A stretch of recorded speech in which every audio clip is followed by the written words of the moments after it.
begins December 1st at 5 p.m. with a phone call to our newsroom from a horrified University Hospital employee claiming security had just wheeled a woman all the way out to the corner of Hancock and Ali, just off hospital property, dumped the elderly woman out of the wheelchair on the sidewalk, and left. Minutes later, we shot video of her, still in a soiled hospital gown and slippers, breathing hard under a blanket placed over her in 36-degree weather, her stuff in a bag next to her. The employee claimed she sees this a lot.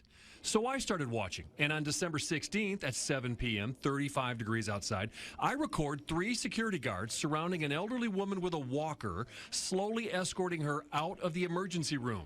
She can't move fast. It takes several minutes to make it all the way to the same corner of Hancock and Ali. After they have her across the street, off the hospital property, the security guards turn around and go back. When they clear, I catch up to her, and she says she can't breathe. They told me that I couldn't stay on the premises. Amen. Were you in there as a patient?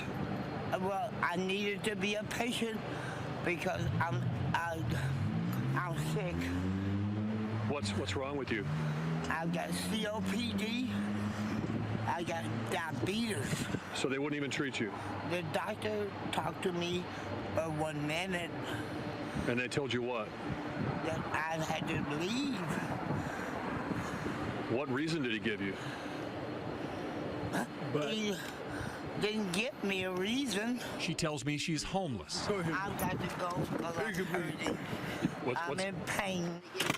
I was in a car crash, and it completely shattered my hip and pelvis. Right here, I got like 30-something screwed. Matthew Hauber and his mother claim a similar story. They met us in front of Wayside Mission in the spot where they say he was dumped in October. Anywhere. And they said, well, we can't find a rehab right now. Linda Hauber said when Norton Hospital told her they had a room lined up for Matthew at Wayside, she checked it out. I called Wayside Christian Mission and just to confirm, and they said no. They said we can't do that. We can't. You know, they have beds and they help them find jobs and stuff, but we don't take medically needy people. We don't do that. And then she says she had a conference call with the hospital staff. the social worker said, we're going to take him to a shelter. And I said, which one? And they said, Wayside Christian Mission. And I said, well, I know that's not true because I called them and they don't take him. And then the lady said, the social worker said, well, that's history. Let's think of something else. Hauber says the next day, her son was unloaded from a transport vehicle on the curb in the rain on Jackson Street in front of Wayside. I thought they've dumped my garbage. I have to put out to the curb.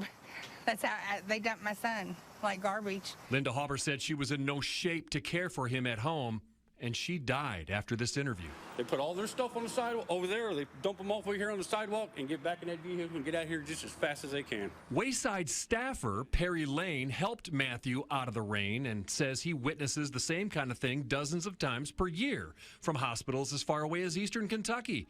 He says they're often lied to about the medical treatment they'll receive at the shelter. What's the worst physical shape you've seen somebody in who was dumped? This guy here was pretty bad. Paralyzed. People that can't walk. That are totally relied on a wheelchair.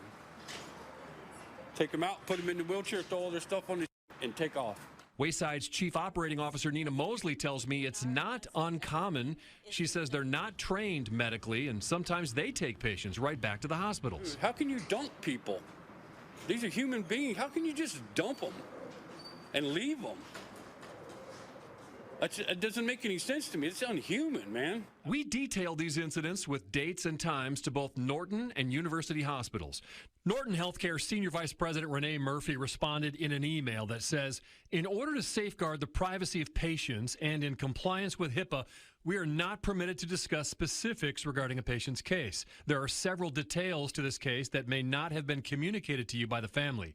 As Mr. Hauber has not signed a HIPAA release of information form, we will not be able to share those details with you. University Hospital Public Relations Director David MacArthur replied, they appear to be working on behalf of U of L Hospital. Unfortunately, the images that were provided by WAVE do not reveal enough information to track down additional details or identify whether the individuals on either day sought care from any of our team.